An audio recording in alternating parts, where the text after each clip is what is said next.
Hello students, today we will talk about rest of two method which is used for calculating the particular integral. इसके पहले हम लोग बाकी के जो तीन मेथड है पर्टिकुलर इंटीग्रल के वो हम पढ़ चुके हैं.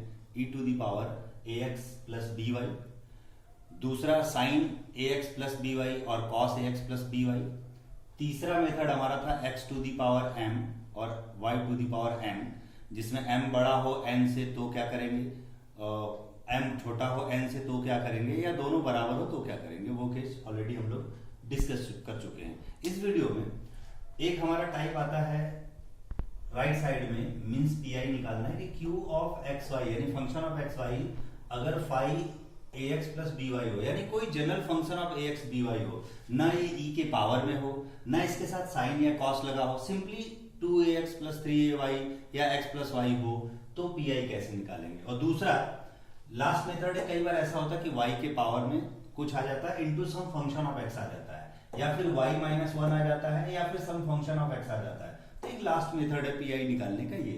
तो इस वीडियो में हम लोग ये दो मेथड जो पीआई निकालने के वो सीखेंगे, और साथ ही साथ इसमें ये भी सीखेंगे कि how to solve linear differential equation with variable coefficient, मतलब वो कांस्टेंट कोफिशिएंट वाले नहीं होंगे. मींस मेरा क्या कहना है कि अगर आप इसमें देखें तो d के साथ जैसे यहाँ 2 मल्टीप्लाई है, यहाँ कुछ भी मल्टीप्लाई नहीं, इसमें एक्स वाई मल्टीप्लाई नहीं है, ये कोई नंबर मल्टीप्लाई है, कोई नंबर मल्टीप्लाई, इसलिए कांस्टेंट कोफिशिएंट पढ़ रहे थे हम लोग अभी तक. क्योंकि आप यहाँ देख सकते हैं हेडिंग में लिखा हुआ है solution of linear PDF of higher order with constant coefficient. But एक आखिरी टाइप ये भी होता है कि जहाँ d और d डैश आता है, डेरिवेटिव के साथ साथ एक्स स्क्वायर वाई स्क्वायर या एक्स वाई भी लगा होता है, तो उसको कैसे सॉल्व करेंगे, लास्ट टॉपिक इसी वीडियो में उसको भी हम लोग देखेंगे.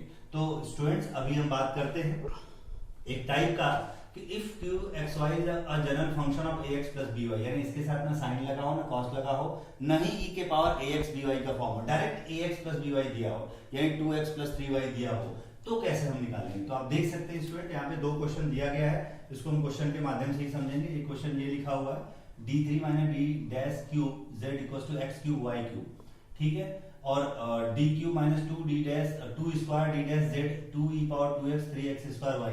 ये जो दोनों क्वेश्चन है ये प्रीवियस वीडियो के होमवर्क है. यहाँ पर मैंने इनको पहले इसको इसलिए लिख दिया क्योंकि लास्ट में फिर इसके समझाने में ये चीजें फिर मिक्स हो जाती हैं, तो इसको पहले इसलिए बताया क्योंकि प्रीवियस वीडियो जो आपको दी गई है x पावर y पावर वाली, x power m y power n, उसके कोई होम असाइनमेंट नहीं थे. तो प्लीज ये दोनों होम असाइनमेंट है, इसको आप जरूर सॉल्व कर लें जस्ट फॉर प्रैक्टिस. जैसे ये वीडियो अपलोड हो इसको आप प्लीज जरूर सॉल्व करिए. ये दोनों प्रीवियस मेथड पे बेस वाले हैं. ओके, यहाँ लिखा भी हुआ है अब question of the homework of type third x power m y power n. अब जो ये टाइप जो हम पढ़ रहे हैं उसके क्वेश्चन यहाँ से शुरू होते हैं. आप देख सकते हैं D square plus D D dash minus 6d dash square Z X plus Y. अब आप देखिए यहाँ पे ध्यान से प्लीज, ना इसमें e पावर ए एक्स प्लस बी वाई है, ना ही यहाँ पर आपका साइन ए एक्स है कॉस एक्स लगा, डायरेक्ट एक्स वाई दिया है. तो कैसे सॉल्व करेंगे, बिल्कुल सिंपल होता है, प्लीज इसको ध्यान रखना. बाकी प्रोसीजर सेम, आप ऑक्सिलरी इक्वेशन निकालेंगे d के प्लेस पर m और d डैश के प्लेस पर 1, तो इसका ऑक्सिलरी इक्वेशन ये बन जाएगा m square plus n minus 6 equals to 0. इसको आप देखेंगे फैक्टराइज करेंगे तो m प्लस 3 m माइनस 2 आ जाएगा, m की वैल्यू माइनस 3 और प्लस 2. तो इसके बेसिस पे कॉम्प्लीमेंट्री फंक्शन लिख लेंगे जैसा आप लिखते आ रहे हैं. m की वैल्यू माइनस 3 तो y माइनस 3x f1 के साथ, f2 के साथ y प्लस 2x, क्योंकि बिकॉज ये प्लस है. आप किसी को पहले किसी को बाद में लिख सकते हैं. तो ये कॉम्प्लीमेंट्री फंक्शन लिख लिया. अब हम बात करते हैं पीआई निकालने की, क्योंकि इसके साथ ये अलग टाइप का है, मींस इसके साथ कोई और फंक्शन यूज नहीं है. जब कोई फंक्शन यूज नहीं है तो हम इसको देखते हैं कैसे निकालेंगे. तो आपने क्या करना है 1/d square plus D D dash minus 6d dash square, यानी जो दिया गया है जैसे हम प्रीवियस क्वेश्चन लिखते रहे हैं, d और d डैश का फंक्शन डिनोमिनेटर में वो लिखेंगे और ये फंक्शन साथ में लिख लेंगे. प्लीज इसको ध्यान रखना, जहां जहां d आएगा वहां पर a की वैल्यू रखेंगे और जहां जहां d डैश आएगा वहां b की वैल्यू रखेंगे. यहाँ देख सकते हैं a मतलब जो x का कोफिशिएंट हो, प्लीज ध्यान रखिएगा इस स्टैंडर्ड फॉर्म में x के साथ जो होता है दैट इज a, जो y का कोफिशिएंट होता है दैट इज b. तो यहाँ पर x का कोफिशिएंट भी 1 है और y का भी कोफिशिएंट 1 है. तो जहां d है वहां पर भी 1 रखेंगे, जहां d डैश है वहां पर भी 1 रखेंगे, यानी a और b दोनों की वैल्यू 1 1 हो गई. तो इसको सॉल्व करने के बाद आपका -1/4 आ जाएगा, बिकॉज ये 6 1 या 6 1 into 1, तो ये 1 + 1 2 6 -6 + 2 तो -4 आ जाएगा. ये तो बात हुई कि d और d डैश के प्लेस पर क्या क्या रखना है, लेकिन यहाँ कैसे चेंज होता है इस पर आपको फोकस करना है. तो सीधा सीधा रूल यहाँ बताया गया है कि x प्लस वाई जो भी राइट साइड में फंक्शन दिया होगा उसको u जैसा जस्ट ट्रीट करेंगे, तो इसको u मान लिया। और ये हमें ध्यान रखना है कि जो हमारा ये d और d डैश का फंक्शन बनाया है ये कितने ऑर्डर का डेरिवेटिव है, सेकंड ऑर्डर है या थर्ड ऑर्डर है या हायर ऑर्डर है। तो जितने भी ऑर्डर का डेरिवेटिव होगा उतना ही इंटीग्रेशन यहाँ लगाएंगे। प्लीज ध्यान रखिएगा ये बात। जो फंक्शन दिया उसको डायरेक्टली u मान लेंगे, x प्लस वाई है तो वो u हो गया, 2x प्लस 2y होता तो वो भी u हो जाता, 3x प्लस समथिंग y वो भी, जो भी यहाँ फंक्शन होगा दैट इज u। उसको कितनी बार इंटीग्रेट करना है, जितना d का ऑर्डर है, d का ऑर्डर 2 है इसलिए 2 बार इंटीग्रेट किया, किसके रेस्पेक्ट में, du, क्योंकि u मान चुके हैं तो du 2 बार लिखे बिकॉज 2 इंटीग्रेशन है। अगर ये dq होता तो बेटा यहाँ 3 इंटीग्रेशन होते, फिर u को du 3 बार u को इंटीग्रेट करते। प्लीज ध्यान रखिएगा ये डिग्री पे डिपेंड करता है, ऑर्डर पे डिपेंड करता है। 2 ऑर्डर 2 बार integration, 3 order 3 times integration. Okay, तो अब u को 3 बार इंटीग्रेट कर दिया, एक बार किया तो u स्क्वायर बाई 2 आएगा, दोबारा करेंगे तो u क्यूब 2 पहले से था, एक और 3 आ जाएगा, 3 2 6, 2 बार इंटीग्रेट करने पर u को u का क्यूब बाई 6 आ जाएगा। अब u की वैल्यू जो आप इनिशियली माने वापस रख देंगे तो u क्यूब अपॉन 6 मिल जाएगा। सॉल्व करेंगे, u के प्लेस पर x प्लस वाई रख दिया बिकॉज x प्लस वाई को ही u माने थे, तो x प्लस वाई का क्यूब माइनस 1 अपॉन 4 2 जा 8 3 जा 24 नेगेटिव साइन के साथ। ये आपका पी आई, ये आपका सी एफ, दोनों को ऐड कर देंगे तो जेड इक्वल्स टू आपका सोल्यूशन मिल जाएगा। तो प्लीज स्टूडेंट ये एक टाइप का और पी आई निकालने का था जिसपे साइन कॉस नहीं लगा हो, ये बिल्कुल सिमिलर क्वेश्चन, आप इसको सॉल्व कर सकते हैं। पहले ये ऑक्सिलरी इक्वेशन निकालिए, सी एफ लिखिए, फिर आप इस पूरे को u मान लीजिए। आप देख सकते हैं इसका भी ऑर्डर 2 है, तो जैसे यहाँ पर 2 बार इंटीग्रेट हुआ u, इसी तरह यहाँ पर भी 2 बार इंटीग्रेट होगा। सॉल्व करके जो आएगा u की वापस वैल्यू रख लेंगे। तो ये कभी कभी इस टाइप का भी आ जाता है। ओके, अब हम बात करते हैं नेक्स्ट टाइप और लास्ट टाइप। जनरली इसके बाद पीआई जो आपके बीटेक लेवल पे है एज पर एकेटीयू स्टैंडर्ड या एकेटीयू सिलेबस वो नहीं आता है, इतने ही टाइप के आते हैं। ये एक लास्ट 5th टाइप का फिर हम यहाँ पे डिस्कस करते हैं कि अगर q की वैल्यू कुछ इस फॉर्मेट में y पावर m यानी y स्क्वायर y क्यूब कुछ फंक्शन ऑफ x, अभी function of x e power x हो सकता है, sin x हो सकता है, cos x हो सकता है, x स्क्वायर हो सकता है, कुछ भी हो सकता है। यहाँ पर y के पावर के साथ कोई भी x का फंक्शन मल्टीप्लाई हो सकता है या y माइनस 1 के साथ कोई भी x का फंक्शन मल्टीप्लाई हो सकता है। तो पीआई कैसे निकालेंगे, इस पे 2 क्वेश्चन दिया गया है, एक क्वेश्चन पहला दूसरा। पहला हम लोग यहाँ पर डिस्कस करेंगे, दूसरा एज पर होमवर्क दिया गया है कि जैसे होमवर्क में आप प्रैक्टिस कर सके। आप देख सकते हैं राइट साइड में y इंटू कॉस एक्स है और दूसरे में y माइनस 1 इंटू ई पावर एक्स है। यहाँ बोला गया 5x कोई भी x का फंक्शन हो सकता है, किसी भी फॉर्मेट में हो सकता है, लेकिन उसके साथ या तो y मल्टीप्लाई होगा या तो y माइनस 1 या y का स्क्वायर, y क्यूब, y3 कुछ भी हो। बिल्कुल सिमिलर प्रोसीजर में करना है। तो एक लास्ट टाइप ये भी देख लेते हैं, कभी कभी इस पर भी क्वेश्चन आ जाते हैं। तो ये लास्ट टाइप का पर्टिकुलर इंटीग्रल है, जरा इस पर हम फिर से ध्यान से देखते हैं, सोल्यूशन निकालेंगे। पहला क्वेश्चन हम लोग यहाँ सॉल्व कर रहे हैं, प्लीज इसको बी केयरफुल। दूसरा आपको प्रैक्टिस के तौर पे दिया गया, बिल्कुल सिमिलर है, इसमें भी थोड़ा ध्यान से आपको समझना है। ऑक्सिलरी इक्वेशन लिखेंगे, d के जगह पर आपने m रख दिया, d डैश के प्लेस पर 1, तो d स्क्वायर यानी m square plus m minus 6, इसको भी ब्रेक करेंगे तो आप देख सकते हैं फैक्टर बनने पर m की वैल्यू -3 और 2 आ रही है। तो CF लिखने आपको आता है, आई होप कि आपने इतने बहुत प्रैक्टिस करी होगी। तो f1 y minus 3x plus f2 y plus 2x, this is your CF, equation number 1 बना लिया। अब इंपॉर्टेंट पॉइंट आता है कि इसका PI यानी पर्टिकुलर इंटीग्रल कैसे निकालेंगे। तो ये ध्यान रखिएगा, पहले तो इसको same to same 1 upon function of dt dash लिख लिया इनटू जो राइट साइड का फंक्शन है y cos x, उसको हमने लिख लिया। बहुत इंपॉर्टेंट चीज है, इसको ध्यान रखना। अगले स्टेप में क्या करते हैं पहले उसको देखिए। ये जो हमारा फैक्टर है ये आप देख सकते हैं इसी फैक्टर में ब्रेक हुआ था, तो d minus 2d dash d plus 3d dash, ये ध्यान रखिए इसको हमेशा फैक्टराइज करेंगे। किसके फॉर्मेट में, d और d डैश के फॉर्मेट में, तो इसका फैक्टर यही बनेगा, आप चेक करके देख सकते हैं। इसको आप फैक्टराइज करेंगे, प्लीज ध्यान रखिएगा। d minus D dash, D plus D dash, जो भी बने, जितने भी फैक्टर बन जाए, 2 3, सेकंड ऑर्डर है तो 2 ही बनेगा, थर्ड ऑर्डर होता तो 3 फैक्टर बनता। तो जो फैक्टर बनेगा उसको फैक्टर के फॉर्म में लिखेंगे, ये सबसे इंपॉर्टेंट होता है ये पॉइंट। इसमें इस टाइप के फंक्शन जिसमें y के साथ कोई फंक्शन मल्टीप्लाई आए उसका पीआई निकालना हो। तो अब क्या करते हैं, जितने भी फैक्टर बनेंगे उनको लिख लिया। अब पहले फैक्टर को एज इट इज, पहले दूसरा जो फैक्टर है उसको अप्लाई करेंगे इसके ऊपर। अप्लाई करने से पहले ये ध्यान रखना पड़ता है स्टूडेंट, जहां पर y है, प्लीज नोट दैट, बहुत इंपॉर्टेंट है, y को रिप्लेस करते हैं y is equal to c plus mx। c is any arbitrary constant, आप इसके जगह a प्लस mx भी लिख सकते हैं, आप फ्री हैं, कांस्टेंट कुछ भी ले सकते हैं। तो जो y आएगा, अगर ये y स्क्वायर भी होता तो y को रिप्लेस करते, y equals to c plus mx। m का मतलब क्या, जो 3 दिया है दिस इज योर m। आप देख सकते हो मैंने यहाँ पे लिखा है y equals to c plus mx। तो m का मतलब जो इस फैक्टर में d डैश के साथ मल्टीप्लाई है, d डैश के साथ, प्लीज d डैश के साथ 3 मल्टीप्लाई है तो m जैसा ट्रीट करेगा, तो x के साथ उसका मल्टीप्लाई हो जाएगा। अगर ये माइनस होता, d माइनस 3 होता तो c माइनस 3x लिखा जाता है, इसको ध्यान रखिएगा हमेशा। तो d डैश के साथ आपका 3 था इसलिए 3x कर लिया, तो y equals to c plus 3x replace किया। ध्यान रखिएगा अगर यहाँ पे माइनस 4 d डैश होता तो ये c माइनस 4x हो जाता। जो m की वैल्यू है वो x के साथ मल्टीप्लाई हो जाएगी, प्लस के साथ है तो प्लस, माइनस के साथ है तो माइनस, ये y की वैल्यू हो जाएगी। तो जहां y था उसके प्लेस पर ये लिख देंगे, c इज अ कांस्टेंट, आप कोई भी आर्बिट्ररी कांस्टेंट ले सकते हैं। उसके बाद तुरंत इसको इंटीग्रेट लगाते हैं, इंटीग्रेशन का साइन, y को रिप्लेस किया c प्लस 3x से, इंटीग्रेट किया, और ये जो यहाँ पे फंक्शन मल्टीप्लाई होगा उसको सेम टू सेम लिखेंगे। cos है तो cos जो भी दिया है, यहाँ cos दिया इसलिए cos लिखा dx। अब आप ये सोच सकते हैं कि इसको हमने रिप्लेस क्यों किया, क्योंकि सिंगल वेरिएबल में बनाने के लिए। यहाँ पे देखिए cos था, अगर हम y लिखते तो 2 वेरिएबल हो जाता, इंटीग्रेशन करना मुश्किल था हमारे लिए, इसीलिए y को x का फंक्शन बना के रिप्लेस कर दिया, ताकि अब ये पूरा का पूरा x का फंक्शन है जिसको हम x के रिस्पेक्ट में इंटीग्रेट कर सकते हैं।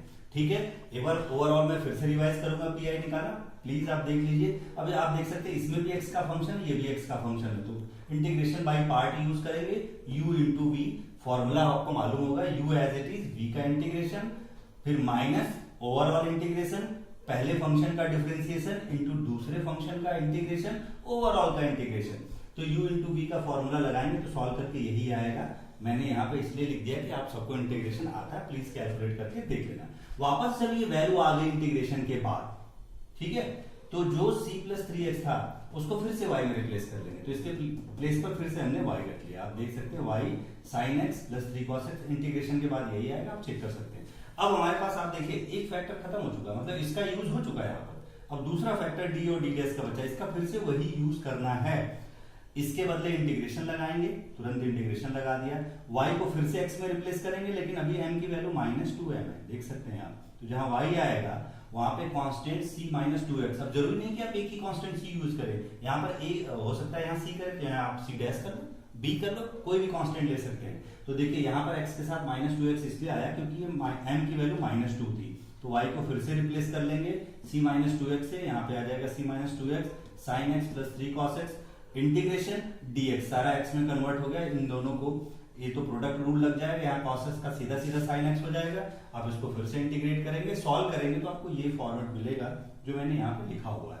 अब c -2x को अगेन y से रिप्लेस कर दें, बिकॉज वो आप अपने से माने थे, तो यहाँ पे y लिख लिया, तो माइनस बाहर हो जाएगा, y cos x plus sin x, this is your pi।